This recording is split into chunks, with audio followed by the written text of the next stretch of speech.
Okay, so we're moving on to the next section in the book, which is 2.4. It's got a fancy name: linear equations in two variables and linear functions, etc. And that's going to be having to do with homework number 9. So we've covered stuff for homework 6, 7, and 8 of the recent homeworks, and we're going on to onto topics that have to do with homework number 9.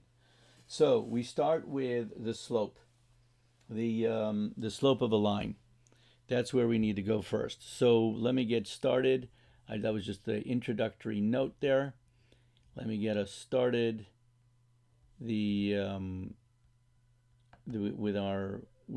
my pencil. Here we go. The pencil, and now I can get started. Okay. So what are we dealing with today? We're on this video. We're dealing with something called slopes. Okay, so here we go. This is the material that we're talking about is, wait a second, I lost my pencil. I got it. Do I get it back? Yeah, I got it back. So we're talking about slopes. Forget about the fancy name in the book or in the syllabus. The topic right now in this part of this section 2.4, linear equation, two variables, all the fancy names, but we're talking about slopes. So now let me set up a problem right away, and I'll explain a little bit about slopes. Just give me a chance. So the first problem that we got to do is to find the slope of between these 2 points. Here's the 2 points. Negative. The first one I want to do is -3, comma -2. That's 1 point. The other point is 2 comma -5. 2 comma -5. Okay, and here's how you might look on your paper, on your test paper, or on your homework. M equals, small m equals. That is the letter they use for slope. Here's the formula that you got to remember by heart. Right over here is the formula.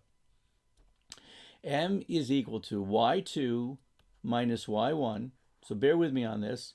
It'll all play out. Just give it a chance. Over x2 minus x1.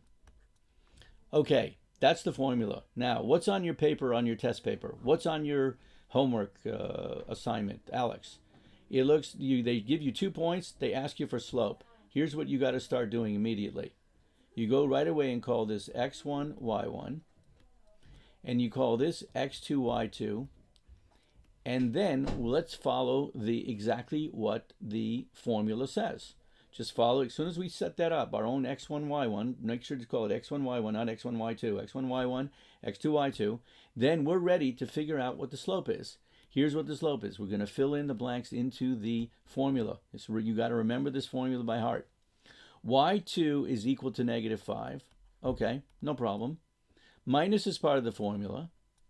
y1 is equal to -2. I'm putting in parentheses or else there's going to be confusion. I don't mind the -5 being without parentheses, but the second one needs to be in parentheses. Okay, that is y1. Where did I get it from? I get it from right over here. x2 is equal to 2. Where did I get that from? Right over here. Minus is part of the formula. Fine. And then x1, let's go look up x1. x1 is right over here. It's -3, so I put in parentheses -3. All I got to do is work these numbers out, and we're almost just about finished. -5, -2 is -5 plus 2, right? So -5. So let me write it all out. Let's not skip any steps, just so you can follow this. -5 plus 2. And then beneath that is 2 minus -3. And whenever there's two negatives, it's a plus, just like what happened over here. So 2 plus 3 is what we're looking at over here, 2 plus 3. And I have a little room on the side here. So -5 and 3 is -2. And 2 plus 5 is 7. And here's my slope. You can have negative slopes, you can have positive slopes, and we just got ourselves a negative slope. Most of the time, a slope is going to be a fraction, 2 over 7. 1 over 4, etc. Okay, that's our first example of a slope. Let's go on to another one. Let's try another one. Number 2. What is the slope of 3 comma negative 2? I'm changing the numbers, obviously. 3 comma negative 2. And between these 2 points, 2 comma negative 5. Okay, I changed it just a little bit. What is the slope? Okay, so don't forget, when you go to scrap paper, when you get on your test, whatever, you start on your scrap paper or on your test paper, wherever you're going to write this, x1, y1, put that down. Put this as x2, y2. And let's follow the formula again, right? So in both of the question was, what's the slope? The question was, what's the slope? All right, so for number 2, let's write down the formula for slope right over here. It's y2, again, I know it's up here, but let's write it again. y2 minus y1 over x2 minus x1. There's the formula for slope. I have some room over here. Let me make use of it. That's 1. It's supposed to be a 1. Okay. Anyway, so what's my y2? It's negative 5. Fine. Put down the negative 5. What's my minus is part of the formula. What's my y1? It's negative 2. Fine. So far, so good. What about x2? x2 is a 2. And minus is part of the formula. Minus is part of the formula. And x1 is a 3. Where does that get me? Negative 5 plus 2 is negative 3. And 2 minus 1 is 2 minus 3, is negative 1. When you have 2 negatives on top of each other, you ignore the 2 negatives. The negative divided by negative turns into positive 3 over 1. But what's 3 over 1? It's equal to 3. If you do not have any denominator, then you write the final answer, m is equal to 3. Do not use this denominator anymore. You don't need that denominator. Here we needed a denominator, yes, but not over here. We don't need that 1. We just write m is equal to 3. There we have 2 examples of slopes. Now, let's go see some exceptional, strange case of slope. I'm going to put up 2 strange questions. What if you have, you're asked to find the slope of 2 comma 3, the slope between 2 comma 3, and the other number is 4 comma 3. Okay, that's going to be one question. We're going to try to do that as soon as we can. Okay, and then the other question right next door to it, right over here, the other question is, what's the slope between 2 comma 1, 2 comma 1, and 2 comma 3? Okay, there's our 2 questions. Now, let's go off on an explanation. An explanation. What is a slope? A slope is when you have 2 points, let's say 1 point here and 1 point here, we're trying to measure what is the slope between these 2 lines. In other words, you're going across and you're going up. So the slope is a measure of altitude. The y part is the altitude, is the up and down, and the x part is the cross, left and right. The slope, it's like a ski slope. We're trying to measure how steep the slope is between the 2 points. That's what we mean. That's what we mean by slopes. That's what slopes means. That's what we were doing over here. We were measuring the slope between these 2 points. We were measuring the slope between these 2 points. And now we've got 2 more that we got to measure. Okay, now let's start with number 3. x1, y1, x2, y2. Let's follow the formula. The formula's up here. Don't forget our formula. Let's follow the formula.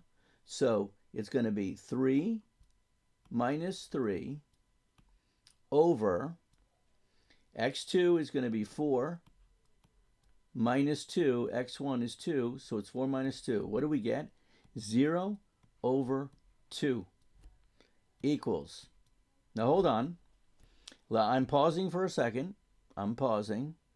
I want to do 4. I want to do problem number 4. So let's do, it's going to turn into x1, y1, and x2, y2. And let's follow the formula. So y2 is going to be equal to 3. Minus is part of the formula. Then comes the 1. Over x2, which is 2. Minus is part of the formula. And x1 is 2.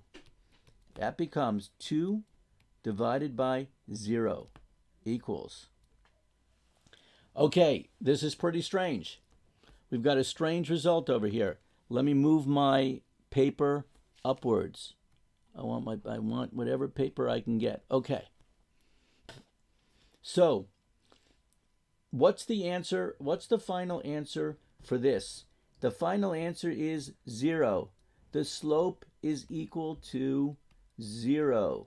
That is the answer, because 0 on top in the numerator divided by 2 is 0. We've talked about this before. But what if you have a 0 in the denominator? Not in the numerator, in the denominator. Then you have to answer that the slope is undefined. A whole different story. Okay, so now there's four types of lines. There's lines that go up from left to right on the number line. That's case A. There's lines that go downwards from left to right. I'm not on the number line. I meant on a graph. They go down left to right on a graph. Up left to right, down left to right. There's lines that are completely flat. They're horizontal, and there are lines that are vertical, completely vertical. So, whenever you have a positive slope, whenever the slope is positive, m is positive, then you're going to m is positive.